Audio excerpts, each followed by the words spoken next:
Boa tarde, meu nome é Gabriel, é um prazer estar aqui, agradeço o convite. E hoje eu vou falar sobre mente e matéria. Mente e matéria são os dois personagens de um grande problema ainda não resolvido pela ciência. Quando eu falo de mente, eu vou usar esse símbolo para me referir à experiência interna. O fato é que todos aqui estamos tendo uma experiência do mundo, uma espécie de um filme que passa e que tem imagens, e além de imagens tem sensações diversas. A sensação de ver as cores, a sensação de escutar os sons. Além da mente, temos a matéria, que é o que a gente entende como esse mundo de fora, composto de objetos, composto dessa sensação de solidez.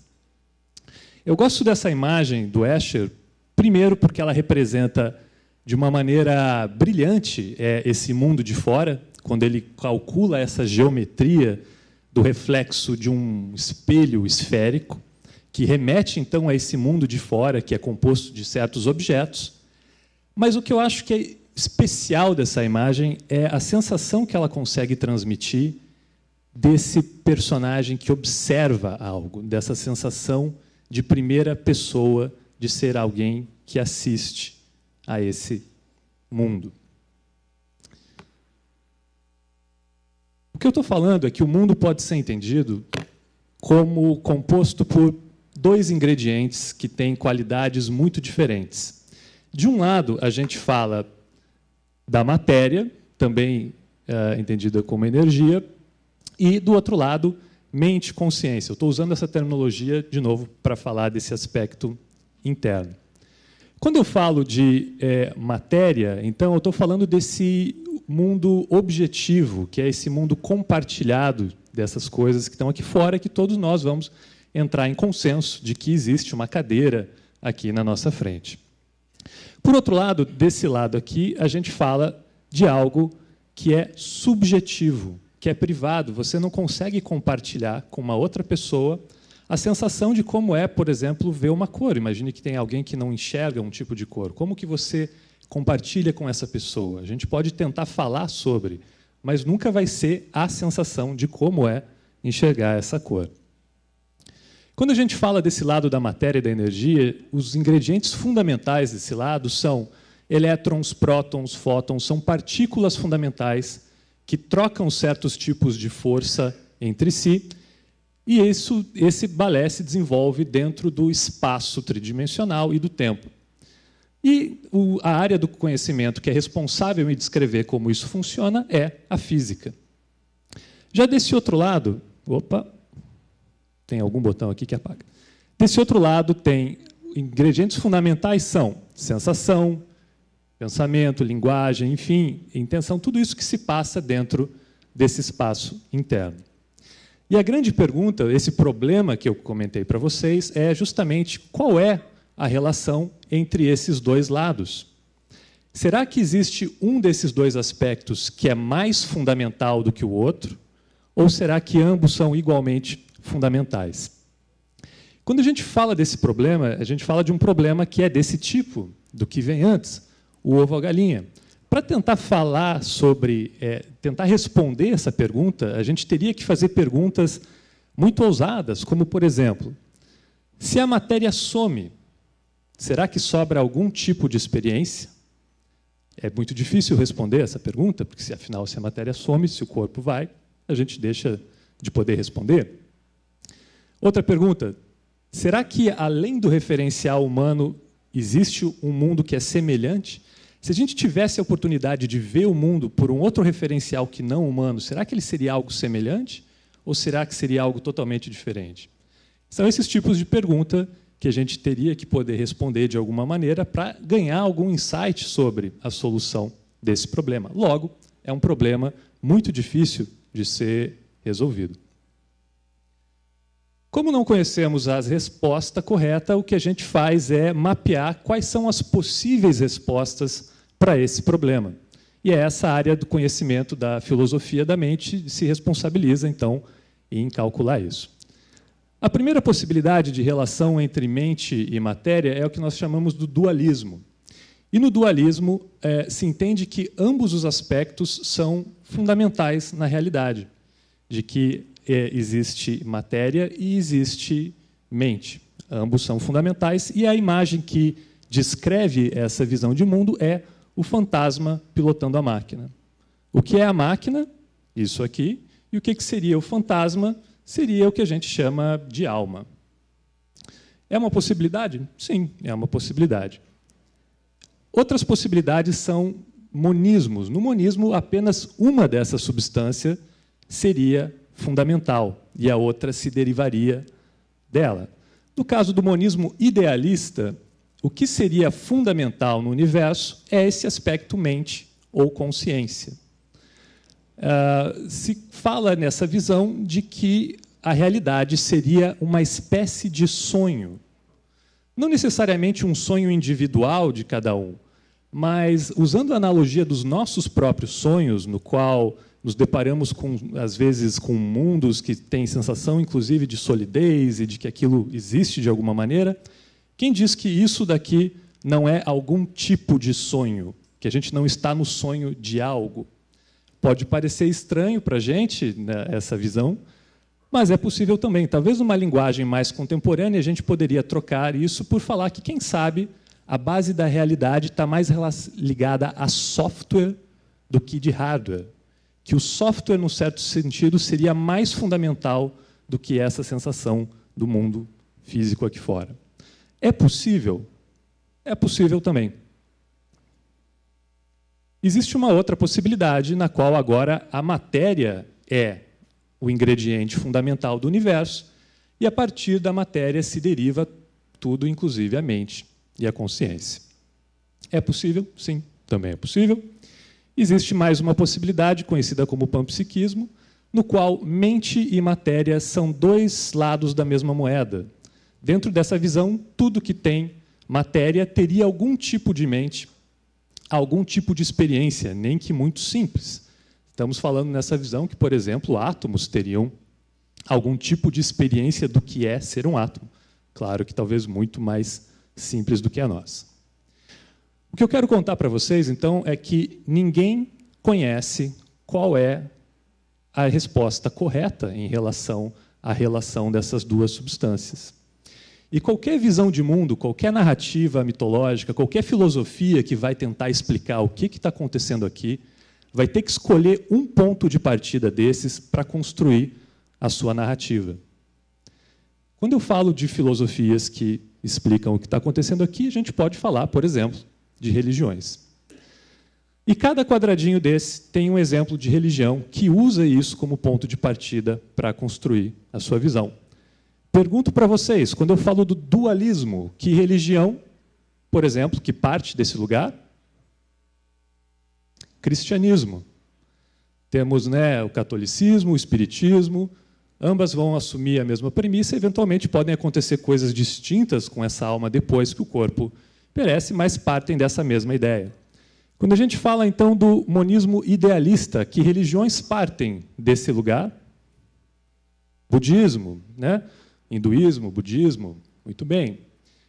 Quando falamos do materialismo, tem alguma religião que parte? Ou sistema filosófico? Quase, quase. Ateísmo. Aí pode falar, não, ateísmo é justamente não religião, mas é um sistema filosófico, uma visão de mundo. Ok. E o panpsiquismo, alguém sabe? Shintoísmo, animismo, em geral, as primeiras religiões que surgiram no planeta, as religiões mais antigas, têm essa visão de que a natureza é algo vivo, inteligente, que se comunica de alguma maneira. Certo? Muito bem. Acontece que nos últimos 400 anos a gente descobriu uma maneira diferente de obter conhecimento e construir narrativas sobre o que está acontecendo aqui, que vocês sabem muito bem, é a ciência. Quando eu falo de ciência, primeiro de tudo a gente está falando de um método científico. Antes da ciência, a ideia mais bonita, o melhor debatedor, ganhava. Com a ciência, a gente passou a fazer perguntas para a própria natureza, para descobrir o que é a natureza. E o método científico não é nada mais, nada menos do que um protocolo de comunicação de como a gente se comunica com a natureza, para aprender algo sobre ela. E existem certas características desse protocolo. A primeira é que, se eu faço uma pergunta e vejo uma resposta, qualquer outra pessoa, em qualquer outro lugar, fazendo a mesma pergunta, precisa ver uma resposta semelhante. Precisa haver uma coerência nessa comunicação. É o que a gente fala que os experimentos têm que ser replicáveis. Laboratórios diferentes, fazendo o mesmo experimento, têm que ver resultados semelhantes. Outro ponto importante é de que as teorias têm que ser refutáveis. O meu experimento tem que poder mostrar se a minha linha de pensamento está correta ou não. É mais uma característica desse método maravilhoso. E esse método é incrível, porque trouxe avanços irrecusáveis para a gente, qualidade de vida nesse planeta, etc. Agora, existe uma segunda etapa desse processo científico, que é a interpretação dos dados. Quando a gente faz um experimento, a natureza responde numa linguagem que é muito abstrata, muitas vezes pontos de gráficos, e a gente precisa, então, a partir disso, construir uma narrativa humana coerente, que traduza o que isso significa. Como qualquer processo de tradução, vão ter várias possibilidades. E aí entram os aspectos socioculturais do fazer científico. Lembrando que é um empreendimento, quando a gente fala do empreendimento científico, é um empreendimento que muitas vezes centraliza recursos e há disputas, né, de poder, questões políticas, e eventualmente vão ter também posturas dogmáticas em relação a qual é a melhor interpretação dos resultados, mesmo que possuam interpretações alternativas. Voltando, então, àquela pergunta anterior sobre as visões filosóficas, quando a gente fala de ciência, qual é o ponto de partida que a ciência escolheu para construir a sua narrativa? Daqueles lá, alguém se arrisca? De novo? Materialismo. Certo? Certo. A gente assume, aprende desde sempre, num curso de física, por exemplo, que esse é o caminho certo e, na verdade, nem se questiona. Ninguém, em nenhum momento, eu lembro da minha formação de físico, trouxe à tona essa discussão para apresentar esse problema. Já se parte que essa é a visão correta.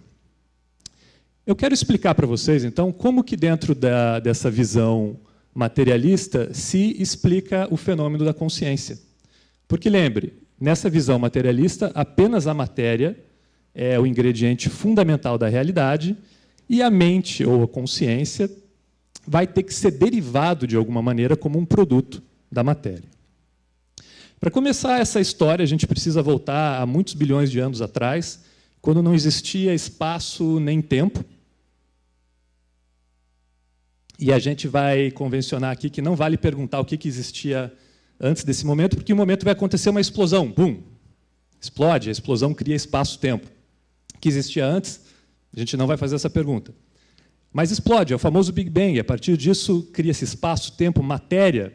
A matéria começa o espaço começa a expandir, a matéria começa a esfriar, a gente começa a formar átomos, matéria. A matéria começa a passear por aí, começa a encontrar outras, começam a se formar moléculas. A gente entra no domínio da química. Em algum momento nesse planeta aqui, num certo oceano, com vários elementos químicos, acontece algo muito especial. Se cria uma molécula, DNA, que é responsável pela vida nesse planeta, num processo que é altamente improvável por colisões aleatórias, mas, enfim, acontece.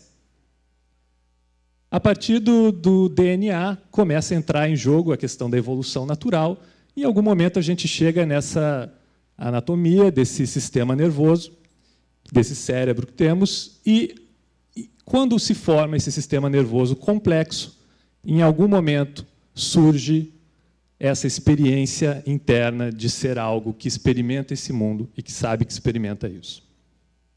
Então, vejam, nessa história, a consciência surge como uma última etapa, sendo um produto de um cérebro complexo, no qual empilhamos vários neurônios, muitos neurônios, na verdade, e, dada a complexidade das conexões dos neurônios, surge essa experiência. Lembrando que, nessa visão, os neurônios, por si só, não têm experiência de nada. Então, de acordo com essa visão, a consciência é um fenômeno emergente que emerge do cérebro e raro. Raro porque depende de um sistema nervoso complexo. Raro falando do tamanho que é o universo. Vocês já viram esses vídeos em que vai saindo do planeta Terra e você sai do sistema solar e você começa a tentar imaginar o quanto incrivelmente grande é esse universo? A gente está falando que consciência é um fenômeno que acontece em cima desse planeta, dentro da nossa cabeça. Então, em termos de visão de universo, seria algo raríssimo, rarefeito.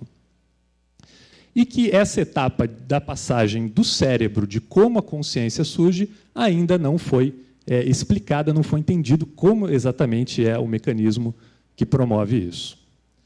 Muito bem, dentro dessa visão, consciência é igual a cérebro, cérebro produz consciência, e a gente sabe, até hoje, que o cérebro opera de acordo com as leis da física clássica.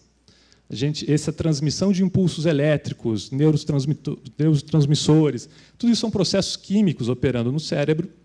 Logo, dentro da visão da física, são explicados de acordo com um ramo da física clássica, que é o eletromagnetismo.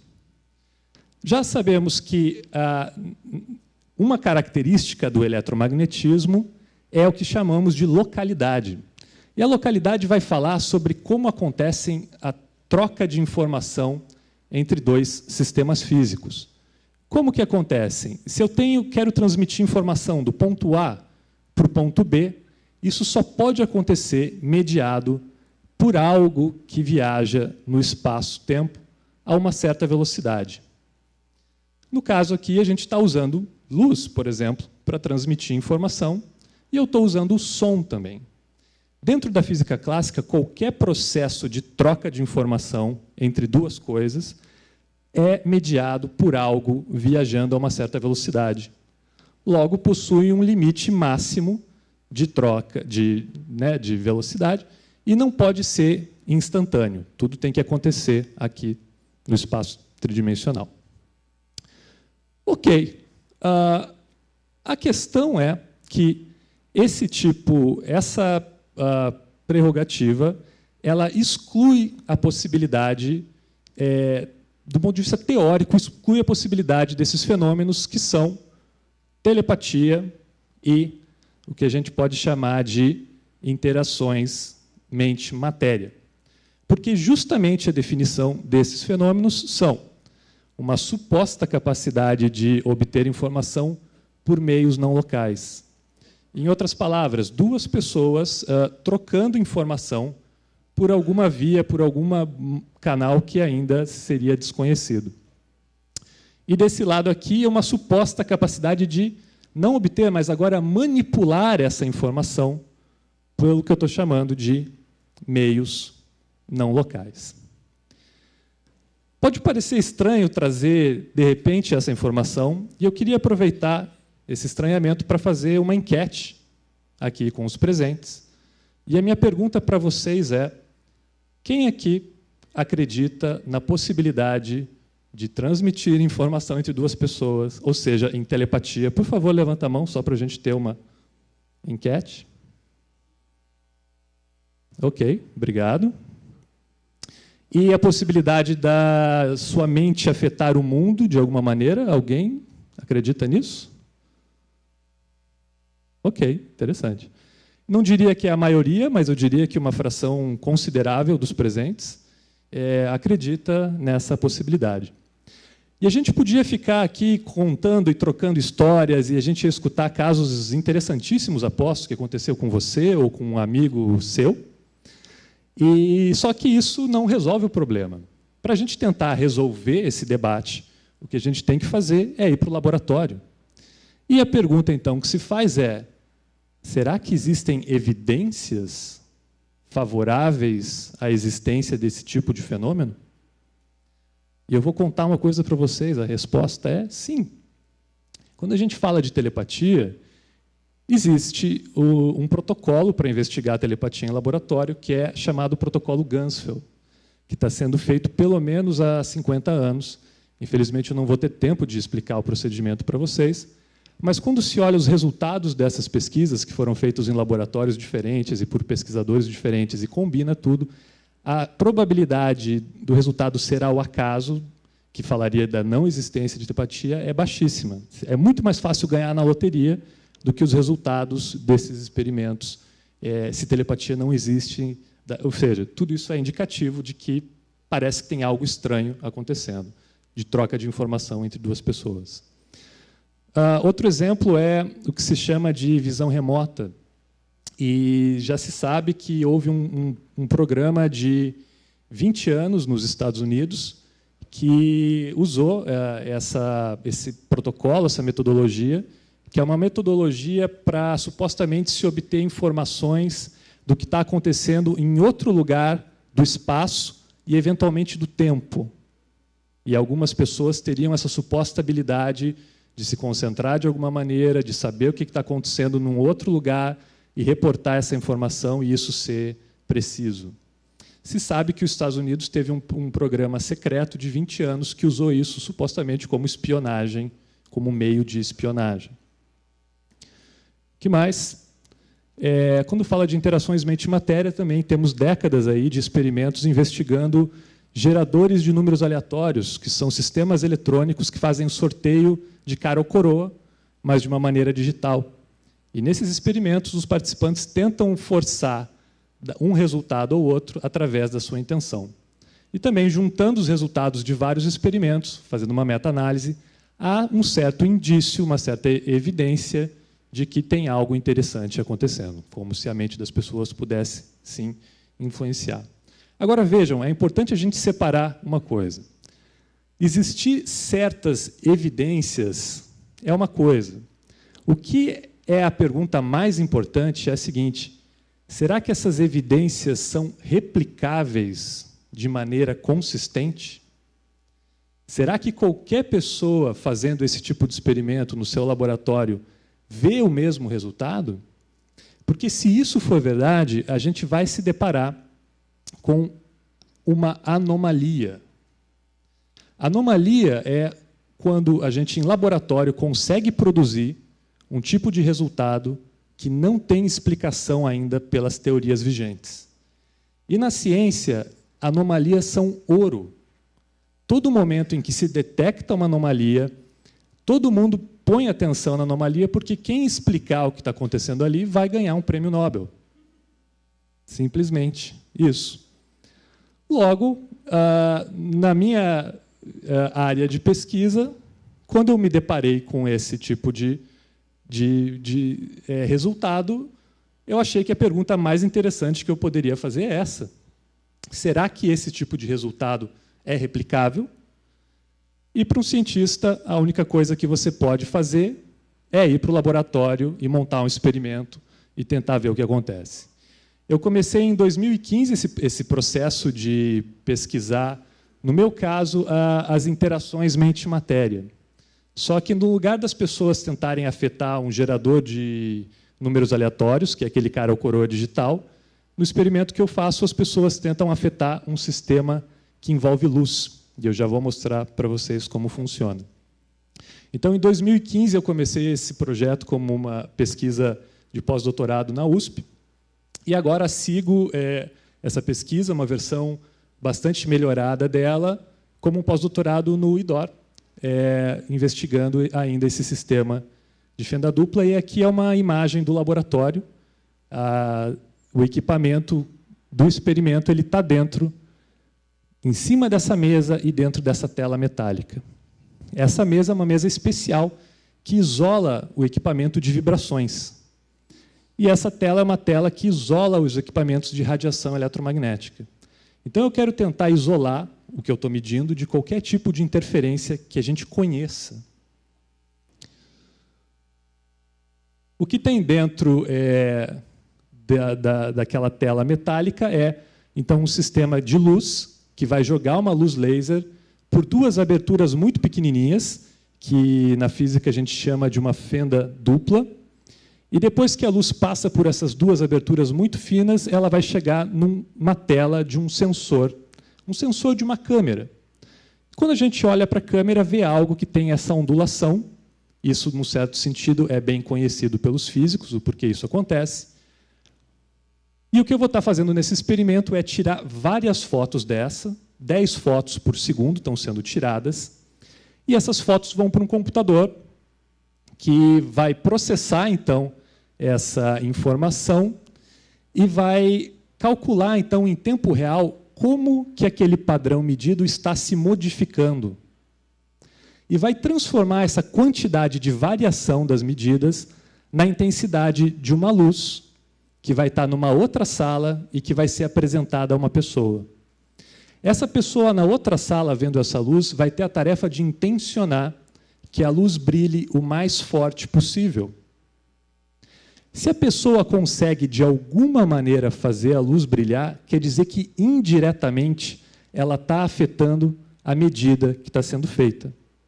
E o desenho desse experimento é alternar momentos em que a pessoa vai intencionar essa alteração e momentos no qual ela para de intencionar. E, na sequência, eu vou medir a diferença das imagens que surgem no momento de intenção com as imagens que surgem no momento de relaxamento e ver se tem algo estatisticamente interessante. E repito esse experimento para um número grande de pessoas e vou acumulando essa estatística e, no final, eu consigo dizer se essa distância, essa diferença que surgiu entre intenção e relaxamento pode ser explicada como acaso ou se tem algo diferente aí acontecendo. Então, só mostrando para vocês uma imagem dessa outra sala que fica afastada, onde os participantes do experimento ficam. Eles sentam nessa cadeira e fazem a intenção da luz brilhar mais forte. O procedimento, então, alterna esse momento de intenção, no qual a pessoa recebe o feedback do experimento e intenciona que a luz fique mais forte, seguido por um momento de relaxamento. O experimento tem 30 rodadas alternadas, cada uma dura 45 segundos. No total, cada sessão dessa dura 30 minutos. E vai ter essa comparação, então, depois, entre os dois momentos. E o que é importante é que 5 minutos depois começa uma sessão de controle sem ninguém presente na sala. Eu quero saber, se ninguém estiver presente na sala, se surge algum tipo de diferença também, ou se não, agora intenção e relaxamento são coisas idênticas. Os participantes convidados para o experimento, primeiro de tudo, são pessoas muito interessadas no tema, porque é uma tarefa que envolve atenção, então eu quero que as pessoas estejam engajadas na tarefa. São eles meditadores, médiums de religiões distintas, terapeutas holísticos, buscadores de autoconhecimento, artistas, psiconautas. Se você se enquadra numa dessas categorias ou se sente altamente motivado em participar desse experimento, por favor, mande um e-mail para mim, gabrielguerrer@gmail.com, ou se tiver alguém para indicar, também é muito, muito bem-vindo. E a grande pergunta é, mas, Gabriel, e os resultados desse experimento? Bom, eu comecei a coleta de dados no final do ano passado, então eu ainda estou acumulando dados para poder falar algo relevante para vocês, mas esse vai ser um ano muito interessante com essas coletas e eu peço que vocês fiquem ligados, aguardando cenas dos próximos capítulos. Venha participar do experimento. Mas, em breve, a gente vai ter uma ideia melhor se isso pode ser entendido como uma anomalia legítima ou, se não, se tem alguma outra explicação mais simples. Agora eu vou chamar aqui para conversar o Alexandre, da Trip, jornalista da Trip. Seja muito bem-vindo. Como é que a gente está de tempo ainda? Tem... Aqui também. Boa tarde, gente. Obrigado, Rio 2C, pelo convite, especial aí para o Stevens. Obrigado, Gabriel, pela oportunidade de bater esse papo com você. Mais uma vez, eu fui sua cobaia numa primeira rodada desse experimento, né? Sim. Eu achei ele fascinante, cara, por vários aspectos. Dentre eles, o que você expôs aqui, que essa é uma questão milenar, né? A questão da consciência, talvez, dela nascer a matéria, ou ela poder impactar na matéria, é uma coisa que está aí há 1000 anos, a gente discute isso. Mas só agora a ciência está se colocando aí de corpo e alma para tentar responder essa questão. A primeira coisa que vem na minha cabeça é, vamos supor que você comece a ter vários resultados consistentes positivos e outros cientistas em outros lugares do planeta comecem a ter resultados consistentes positivos. O que isso vai estar mostrando para a gente? A gente vai ter uma nova forma de força, se ela estaria ali junto do eletromagnetismo que você mostrou, da gravidade, das forças nucleares, ou é uma coisa que seria ainda mais fundamental que isso? Legal. Primeira coisa é que qualquer coisa que eu fale nesse sentido é altamente especulativo, né? Que a gente começa da especulação se o resultado é consistente mesmo ou não. Mas a gente pode fazer um exercício aqui de imaginação, de tentar visualizar esse cenário que você coloca, que é um cenário que se confirma que tem um método de gerar essa anomalia e isso é consistente. Então, a próxima pergunta é: o que isso quer dizer? A primeira coisa é que isso quer dizer que a realidade é algo muito mais estranho do que a gente está imaginando que seja, do que os nossos sentidos captam, né? E, num certo sentido, esse é o processo que a ciência vem contando para a gente. A gente decodifica o mundo através dos nossos sentidos, gera uma narrativa sobre o que é isso e vai entendendo, vai aprendendo que essa visão é ingênua e que a gente vai atualizando essa visão e o mundo vai ficando cada vez mais interessante, sendo que a última atualização dessa aconteceu há uns 100 anos atrás, quando a gente fala da física quântica, né? Que é um tema que está super popular, né? A gente vê aí a física quântica gerando um grande interesse nas pessoas, muitas vezes abusos sendo cometidos, né? Associado ao uso dessa palavra. Mas quando um físico fala de física quântica, ele está falando de uma teoria matemática que explica todos os fenômenos que foram investigados em laboratório sobre coisas muito pequenas, sobre elétrons, prótons, átomos, e de que não tem um experimento até então que falha, né? E que, a partir dessa teoria, foi possível fazer previsões e criar tecnologias novas. Então, se faz muito essa pergunta, né? Como é que se aplica a física quântica no dia a dia? Bom, através das tecnologias que surgem quando a gente fala do laser, do transistor, vários equipamentos de física médica, né, vêm dessa teoria. Claro que o que gera interesse na gente é essa questão de quando a gente vai interpretar a física quântica, que aí é aquele ponto que eu falei, que geralmente tem várias possibilidades e vai ter um debate amplo sobre o que é. E tem alguns tipos de interpretação da física quântica que vão falar que a consciência é importante na física quântica, que seria a consciência que faz o colapso lá da função de onda e tal. Só que é um tema altamente polêmico, né? E que não existem dados que... Explica melhor o que cientistas como Amit Goswami prega, que a física quântica, ela, de alguma maneira, prova que a consciência vem antes da matéria. O que é exatamente isso? Dá para transportar o que acontece no mundo subatômico para o mundo da física convencional? Essa afirmação de que a física quântica prova a existência, sei lá, da alma, é um tipo de afirmação que é feito, ou que a física quântica prova, é uma afirmação incorreta, porque não existe um experimento que é feito dentro do domínio da física quântica, que é esse domínio dos elétrons, prótons, átomos e coisas pequenas, que é possível extrair uma conclusão inequívoca dessa afirmação. O que acontece com certas pessoas que se põem a divulgar esse tema, eles confundem interpretações e debates metafísicos, que são questões que não têm experimentos de dados de suporte, e eles colocam isso como... usam esse termo do cientificamente comprovado, e gera uma certa confusão nas pessoas que estão recebendo essa informação, né? Porque recebem como se fosse uma espécie de um consenso, como se fosse algo extremamente, então, evolucionário e que a física quântica fala que isso, aquilo, aquilo outro. E não é. Para um físico que está trabalhando na academia, que está fazendo experimentos, física quântica tem um domínio muito bem definido. O que, por outro lado, agora fazendo a mediação, é interessante da física quântica é que ela os resultados desses experimentos vão provocar a gente profundamente em relação a duas coisas que são muito fundamentais na nossa percepção do mundo, que é a questão do que é o tempo e a questão do que é o espaço.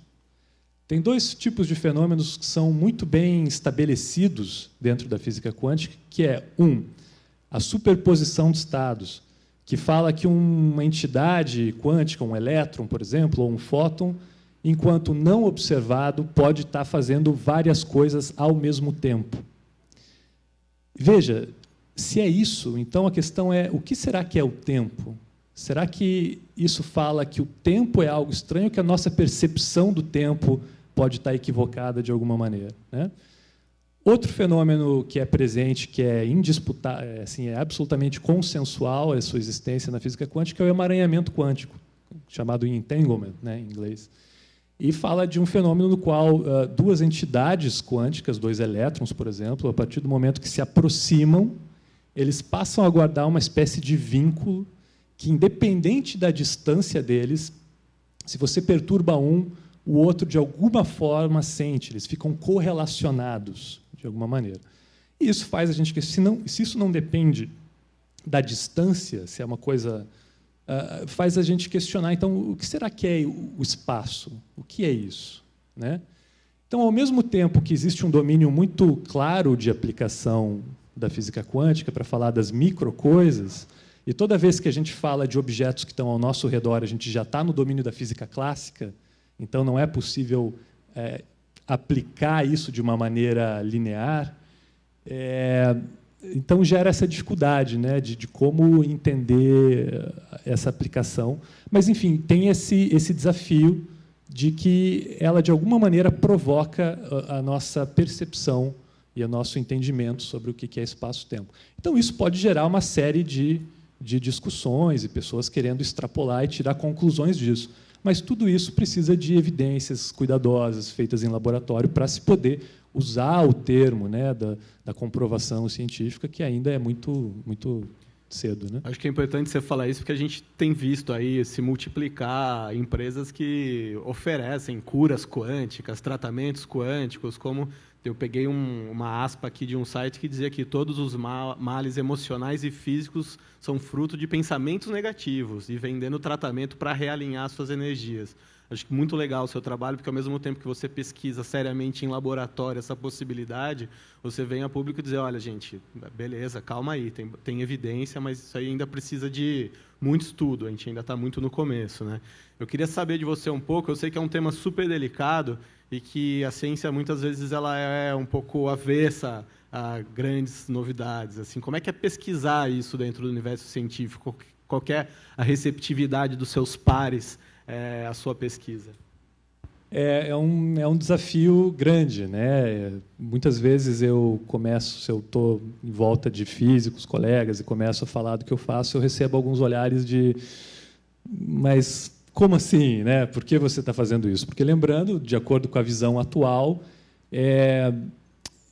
esse fenômeno não deve existir. Mas é nesse momento que é interessante e dá para separar tipos de personalidades distintas, né? E dá para ver quem assume posturas mais dogmáticas ou quem é mais aberto. E na minha visão, talvez romântica de um cientista, eu entendo que o cientista tem que ser uma pessoa aberta. Aberta no sentido, a pergunta que eu esperaria quando eu falo do que eu faço é: quais são os resultados? Quais são as evidências? Como você está fazendo o experimento? Qual é o procedimento? É mesmo. Se a pessoa não detecta nenhum erro, nenhum processo, fala, bom, tem algo interessante aí. Acho estranho, mas tem algo interessante. E eu sou o maior cético em relação a esse processo, no sentido de que, se o processo não for altamente replicável, eu não vou me convencer. Porque existem explicações mais simples, né? A gente está jogando com probabilidade, e se não for replicável, simplesmente a explicação é que você teve sorte num experimento, no outro não teve. Então, eu acho que é uma hora interessante de separar essas características da abertura, da curiosidade, né, em relação aos resultados, ou quem já parte de certos conceitos e certas visões de mundo, certas teorias para construir depois a sua visão de mundo. Você falou em replicar, né? Tem gente replicando esse experimento em outros lugares do mundo? Tem colegas seus fazendo a mesma coisa? Eu desconheço. Eu sei que tem um pesquisador na Califórnia, o Dean Radin, que fez esse tipo de experimento pela primeira vez com um sistema de laser, né, e fenda dupla, e que foi, inclusive, quem me inspirou a perseguir esse tipo de pesquisa. Mas, fora eu e ele fazendo isso, eu desconheço no mundo qualquer outra iniciativa desse tipo. É um tema que tem muita polêmica, um certo tabu, né, por detrás. Eu queria voltar um pouco para que você contasse suas origens aí na física, né? Você se formou em física, onde você estudou, quando, mestrado, doutorado? Legal. Eu me formei, a minha graduação em física foi na Federal do Paraná, eu sou de Curitiba, e, na sequência, eu vim para o Rio de Janeiro fazer o meu mestrado e doutorado na área de física de altas energias, que é um outro nome para física de acelerador de partículas.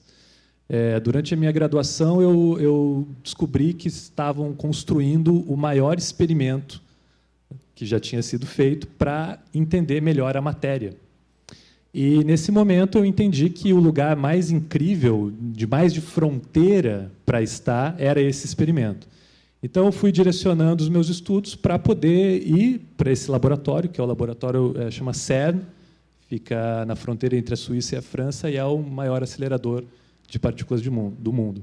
Então, minha pós-graduação foi em parceria com esse laboratório.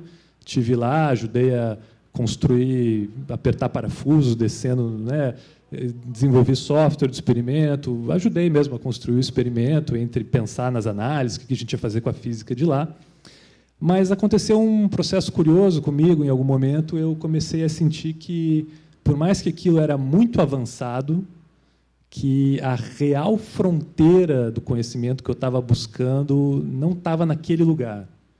De que o melhor que podia acontecer ali, para mim, era descobrir uma partícula nova, uma partícula exótica que dura pouquíssimos segundos e se transforma em outra coisa. E a minha pergunta era, mas que diferença isso faz para mim, né? E, em algum momento, então, eu senti a necessidade de buscar um tema que honrasse o motivo pelo qual eu decidi me tornar um cientista, que era estar nesse processo aventuroso de estar na ponta do conhecimento, fazendo uma pergunta que ninguém sabe qual é a resposta. Isso me empolga, eu acho que é por isso que eu escolhi esse caminho e eu, a partir disso, comecei a procurar qual era a questão que fazia eu honrar isso, que faz o meu coração bater mais forte, né? E como você deu esse salto quântico aí para... Cuidado, hein?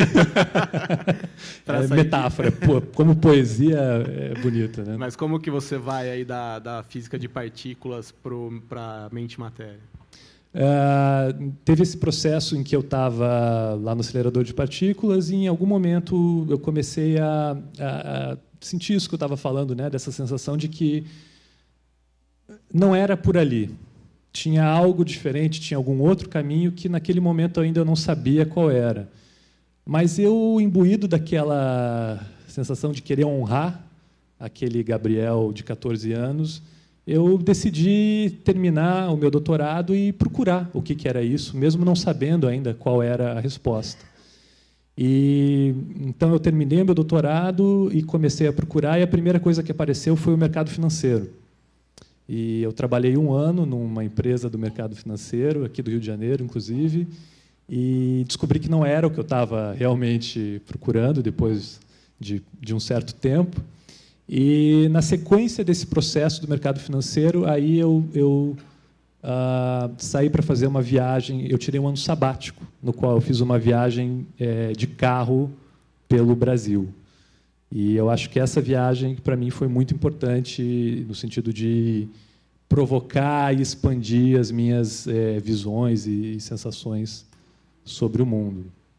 Então, a partir desse processo, dessa viagem, do retorno, eu começo a entender que o que me interessa mesmo são as questões ligadas à consciência, né? E o entendimento de que tem algo muito importante, fundamental.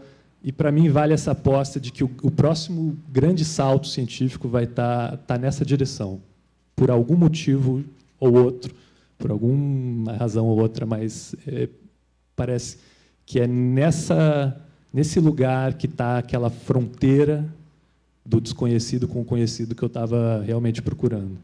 Para a gente falar de uma coisa um pouco mais filosófica, a gente falou aqui das implicações físicas, né, de talvez resultados positivos consistentes, mas e socialmente, cara, e na nossa interação pessoal, quais são? Você acha que pode ter um impacto também se a gente começa a ter consistência positiva aí nos seus experimentos? Como a gente pode repensar a nossa visão do indivíduo e do coletivo? Certamente.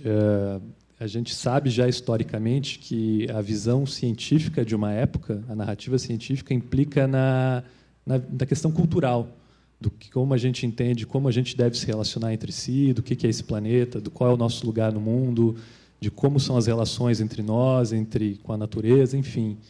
E, de novo, nesse exercício de imaginar possibilidades, se a gente descobre que a minha intenção, ou a intenção de qualquer um, pode afetar um objeto distante, onde é que esse objeto começa, onde que eu termino, quais são as reais fronteiras que nos separam, né?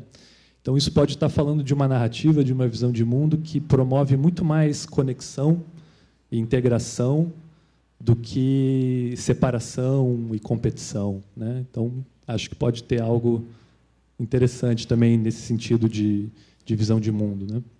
Muito legal, Gabriel. Queria agradecer você mais uma vez pela conversa, agradecer a todo mundo aqui da plateia. Valeu, gente. Obrigado. Valeu.